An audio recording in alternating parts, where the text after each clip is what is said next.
కొంతమంది nominated persons ప్రజాప్రతినిధుల్ని పిలిచారు. State తరఫున మొత్తం స్టేట్ తరఫున అనమాట. అందులో 9 మంది సర్పంచుల్ని, 5 ఎంపీపీలని, 4 జడ్పీటీసీని పిలిచారు. అందులో ఎన్టీఆర్ డిస్ట్రిక్ట్ ఇబ్రహీంపట్నం మండలం తరఫున నన్ను ఇన్వైట్ చేయడం అనేది జరిగింది. అంత గొప్ప మీటింగ్కి నన్ను ఎన్నుకోవటం అనేది నిజంగా నేను చాలా గౌరవంగా అనుకుంటున్నాను. అలాంటి 16వ ఆర్థిక నిధులు పెంచడం కోసం మన విలువైనవి ఏవైనా సమాధానాలు అలాంటివి వాళ్ళకు ఉండి వాళ్ళకి సరిగ్గా ఈ 16వ ఆర్థిక నిధులు పెంచాలి అన్న ఆలోచనకు వాళ్ళకి వచ్చే విధంగా మనం వాళ్ళకి సమాధానం చెప్తే తప్పకుండా వాళ్ళు పెంచుతారు.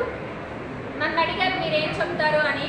నేనైతే కనుక ఈ రోజున 15th ఫైనాన్స్ 15వ ఆర్థిక నిధులు అనేవి 2011లో మొదలుపెట్టారు. అప్పుడు జనగణన తరఫున పర్ హెడ్కి ఇంత ఉండేది. అదే ఇప్పుడు వరకు కూడా వాళ్ళ ఆర్థిక నిధులతోనే ఇస్తున్నారు. కానీ ఇప్పుడు జనాభా సంఖ్య పెరిగింది. మరి ఇప్పుడు జనాభా సంఖ్య పెరిగింది కాబట్టి మన జనగణన ద్వారా అంటే జనగణన వరకు ఏమీ చేయలేరు సర్వేలు అనేవి. కానీ ఇప్పుడు పెరిగింది కాబట్టి దాన్ని దృష్టిలో ఉంచుకొని 16th ఫైనాన్స్ పెంచవలసిందిగా నేను వాళ్ళని విజ్ఞప్తి చేసుకున్నాను. అదేవిధంగా ఆ రోజులో 15th ఫైనాన్స్ వర్కులు చేసేటప్పుడు వ్యాట్ 2%, 5% ఇచ్చేవాళ్ళంట. దాన్ని ఇప్పుడు జిఎస్టీ 18% చేశారు. అంటే కాంట్రాక్టర్స్కి వాళ్ళు ఇచ్చే నిధుల్లో సగం జిఎస్టీయే పోతుంది, మాకేం మిగలట్లేదని చెప్పేసి కాంట్రాక్టర్స్ చాలా బాధపడుతున్నారు. ఆ 15th ఫైనాన్స్ ఏదైతే ఉందో జిఎస్టీ 18% ఉంది.